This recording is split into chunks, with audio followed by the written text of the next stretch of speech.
நம்ம Ashwin sweets and snacks ஆஸ்திரேலியாவுக்கு export பண்றதுக்கு கான்டாக்ட் பண்ணுங்க 7373755163.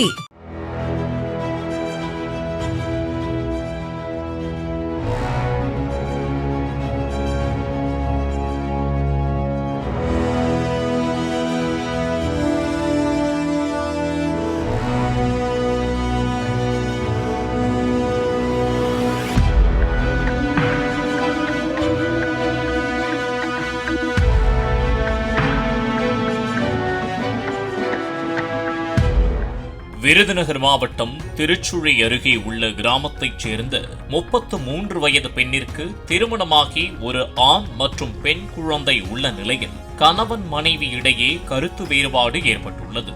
இதனைத் தொடர்ந்து அந்த பெண் ராமநாதபுரம் மாவட்டம் தோழூர் பகுதியில் உள்ள சமத்துவபுரத்தில் கட்டிட கூலி வேலை செய்து தனியாக வசித்து வந்துள்ளார்.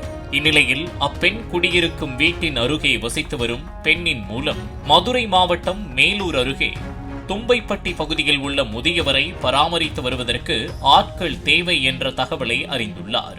இதனையடுத்து தனது தோழி கொடுத்த தொடர்பு எண் மூலம் தொடர்பு கொண்டு 2 நாட்களுக்கு முன்பு மேலூர் வந்துள்ளார். இதனைத் தொடர்ந்து போனில் பேசிய தாமரைப்பட்டியைச் சேர்ந்த 18 வயது இளைஞன் கோபாலகிருஷ்ணன் அப்பெண்ணை தனது இருசக்கர வாகனத்தில் அழைத்துக் கொண்டு மேலூர் அருகே தும்பைப்பட்டி பகுதியில் உள்ள ஆள் அரவமற்ற பகுதிக்கு அழைத்துச் சென்றுள்ளார். அங்கே ஏற்கனவே பதுங்கியிருந்த கோபாலகிருஷ்ணனின் உறவினர்கள் மற்றும் நண்பர்களான அதே பகுதியைச் சேர்ந்த செல்வகுமார், வினித், அரவிந்த் மற்றும் மீனாட்சிபுரத்தைச் சேர்ந்த வீரபாண்டி ஆகிய நண்பர்களிடம் விட்டுவிட்டு சென்றுள்ளார்.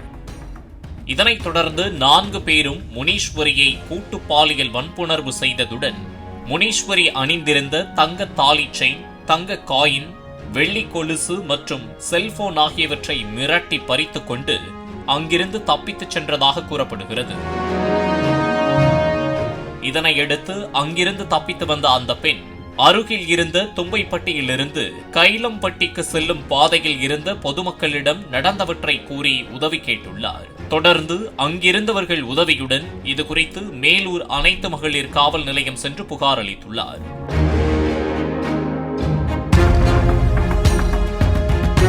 இதனையடுத்து அப்பெண்ணின் புகாரின் பேரில் வழக்கு பதிவு செய்த மேலூர் அனைத்து மகளிர் காவல் நிலைய ஆய்வாளர் மலையரசி மற்றும் உதவி ஆய்வாளர் ஜெயபிரதா தலைமையிலான காவல்துறையினர் சம்பவ இடத்திற்கு சென்று ஆய்வு செய்து கூட்டு பாலியல் வன்புணர்வு செய்ததாக செல்வகுமார், வீரபாண்டி, அரவிந்த், வினித் மற்றும் அவர்களுக்கு உதவியதாக கோபாலகிருஷ்ணன் ஆகிய 5 பேரை கைது செய்து மேலூர் குற்றவியல் நீதிமன்ற நீதிபதி முன்பு ஆஜர்படுத்தப்பட்டு சிறையில் அடைத்தனர். இந்நிலையில் முதியவரை பராமரித்துக் கொள்ளும் வேலைக்கு அழைத்துச் சென்று பெண்ணை கூட்டு பாலியல் வன்புணர்வு செய்த சம்பவம் மேலூர் பகுதியில் பரபரப்பை ஏற்படுத்தியுள்ளது. பாலிமர் செய்திகளுக்காக செய்தியாளர் சுரேஷ். நம்ம அஸ்வின் ஸ்வீட்ஸ் அண்ட் ஸ்நாக்ஸ் ஆஸ்திரேலியாவுக்கு எக்ஸ்போர்ட் பண்றதுக்கு கான்டாக்ட் பண்ணுங்க 7373755163.